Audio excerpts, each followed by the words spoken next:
கடைக்கு வந்திருக்காங்க. வந்தது எங்களுக்கு ரொம்ப சந்தோஷமா இருக்கு. அது இல்லாமல் எங்கள் வீடியோஸும் பார்ப்பாங்க.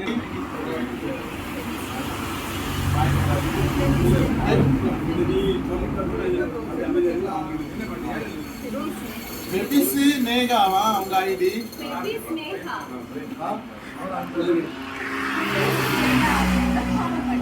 அவங்களுக்கு ஃபாலோ பண்ணுங்க, சப்போர்ட் பண்ணுங்க. அதே மாதிரி இவங்களும் இப்போ முதல்ல வந்து கொஞ்சம் மீன் எல்லாம் வாங்க போறாங்க, கருவாடு மீன் எல்லாம் வாங்க போறாங்க. அதே மாதிரி நீங்களும் வந்து வாங்குங்க. உங்களுக்கு ஒரு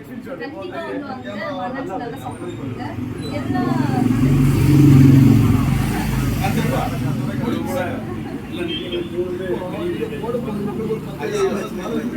சரி மக்கள், பிடிச்சிருந்தா லைக் பண்ணுங்க. தேங்க்யூ. நம்ம மீனவ சொந்தங்கள் அண்ணா ஷாப் ஓப்பனிங்க்கு நம்மளை இன்வைட் பண்ணியிருந்தாங்க. ஸோ இங்கே வந்து கருவாடு வெரைட்டிஸ் எல்லாமே பர்ஃபெக்டாக வச்சுருந்தாங்க. அதுக்கப்புறமா ஃபிஷ் ஊறுகாய் வச்சுருந்தாங்க. அண்டு ஃபிஷ் கறிக்கு போடக்கூடிய மசாலாஸ்லாம் வச்சுருந்தாங்க. ஸோ எல்லாமே நீட் அண்ட் பர்ஃபெக்டாக வச்சுருந்தாங்க. ஸோ உங்களுக்கு தேவைப்பட்டுனா கண்டிப்பாக ட்ரை பண்ணி பாருங்கள். ஸோ நான் வந்து கருவாடு ரொம்ப சாப்பிடவே மாட்டேன். பட் இந்த பேக்கிங்லாம் பார்த்தோன்னே எனக்கு சீக்கிரமாக அதை கறி வச்சு சாப்பிடணும் அப்படின்னு ஒரு ஆசையே வந்துடுச்சு. ஸோ டேஸ்ட் எப்படி இருக்குதுன்னு சொல்லிட்டு சீக்கிரமாக அடுத்த வீடியோவில் ஷேர் பண்ணுறேன். கண்டிப்பாக அதை ட்ரை பண்ணுங்கள்.